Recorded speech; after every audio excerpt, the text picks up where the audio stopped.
Welcome back to Suravi recipes by Sonu doctor Raghu. Hope all are doing good. ಬನ್ನಿ ಇವತ್ತು ನಾವು ಕ್ವಿಕ್ಕಾಗಿ ಮತ್ತು ಈಸಿಯಾಗಿರೋ ವಿಶೇಷವಾಗಿರೋ ಒಂದು ದೋಸೆಯನ್ನು ಮಾಡೋದು ಹೇಗೆ ಅಂತ ತೋರಿಸ್ಕೊಡ್ತಾ ಇದ್ದೀನಿ.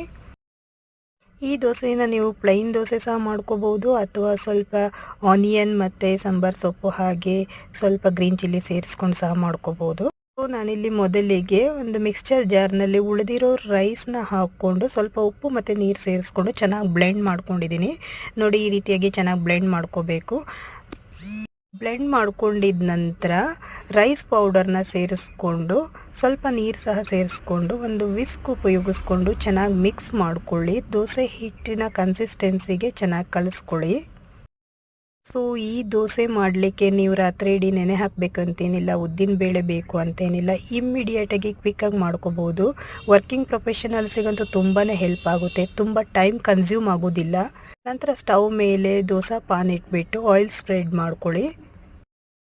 ಆಯಿಲ್ ಕಾದಿದ ನಂತರ ರೆಡಿ ಮಾಡಿಟ್ಟಿರೋ ದೋಸೆ ಹಿಟ್ಟನ್ನ ಈ ರೀತಿಯಾಗಿ ಸ್ಪ್ರೆಡ್ ಮಾಡ್ಕೊಳ್ಳಿ. ನೋಡಿ, ತುಂಬ ಸ್ಪೂನಲ್ಲಿ ಸಹ ಸ್ಪ್ರೆಡ್ ಮಾಡೋ ಅವಶ್ಯಕತೆ ಇಲ್ಲ. ಹಿಟ್ಟು ಹಾಕಿದ ನಂತರ ಅದಾಗೆ ಸ್ಪ್ರೆಡ್ ಆಗಿಬಿಡುತ್ತೆ ಪಾನಲ್ಲಿ.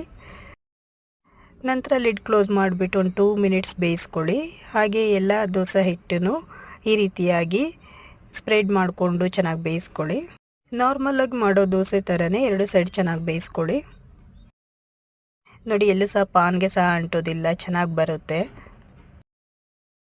ಟೈಮ್ ಇಲ್ಲದೆ ಇರೋ ಟೈಮಲ್ಲಿ ಅನ್ನ ಸಹ ವೇಸ್ಟ್ ಆಗಬಾರ್ದು ಅಂದರೆ ಈ ರೀತಿಯಾಗಿ ಸುಲಭವಾಗಿ ಡಿಫ್ರೆಂಟ್ ರೆಸಿಪೀಸ್ನ ಮಾಡ್ಕೋಬೋದು.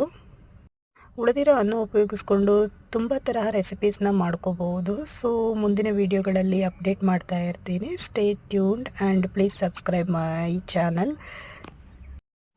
So dosa is ready to serve. Chutney ಜೊತೆ ಚೆನ್ನಾಗಿರುತ್ತೆ, ಹಾಗೆ ಯಾವುದೇ ಕರಿ ಮತ್ತು ಗ್ರೇವಿ ಜೊತೆ ಸಹ ಚೆನ್ನಾಗಿರುತ್ತೆ. ನೋಡಿ, ಎಷ್ಟು ಬೇಗ ಮಾಡ್ಕೋಬಹುದು. ಮಾರ್ನಿಂಗ್ ಟೈಮಲ್ಲಿ ಬ್ಯುಸಿ ಶೆಡ್ಯೂಲಲ್ಲಿ ಟೈಮ್ ಇಲ್ಲದೆ ಇರುವಾಗ ಬ್ರೇಕ್ಫಾಸ್ಟ್ ಏನು ಮಾಡಬೇಕು ಅಂತ ಯೋಚನೆ ಮಾಡೋ ಟೈಮಲ್ಲಿ ಈ ಒಂದು ರೆಸಿಪೀಸ್ ತುಂಬಾ ಹೆಲ್ಪ್ ಆಗುತ್ತೆ.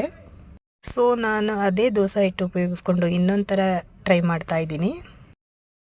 ಇದೇ ದೋಸೆ ಹಿಟ್ಟಿಗೆ ಸ್ವಲ್ಪ ನೀರು ಜಾಸ್ತಿ ಸೇರಿಸ್ಕೊಂಡು ತೆಳುವಾದ ದೋಸೆ ಮಾಡ್ಕೊತಾ ಇದ್ದೀನಿ. ಇದು ಸಹ ಚೆನ್ನಾಗಿ ಬರುತ್ತೆ, ಎಲ್ಲೂ ಸಹ ಅಂಟೋದಿಲ್ಲ. ಎರಡು ಸೈಡ್ ಚೆನ್ನಾಗಿ ಬೇಯಿಸ್ಕೊಳ್ಳಿ.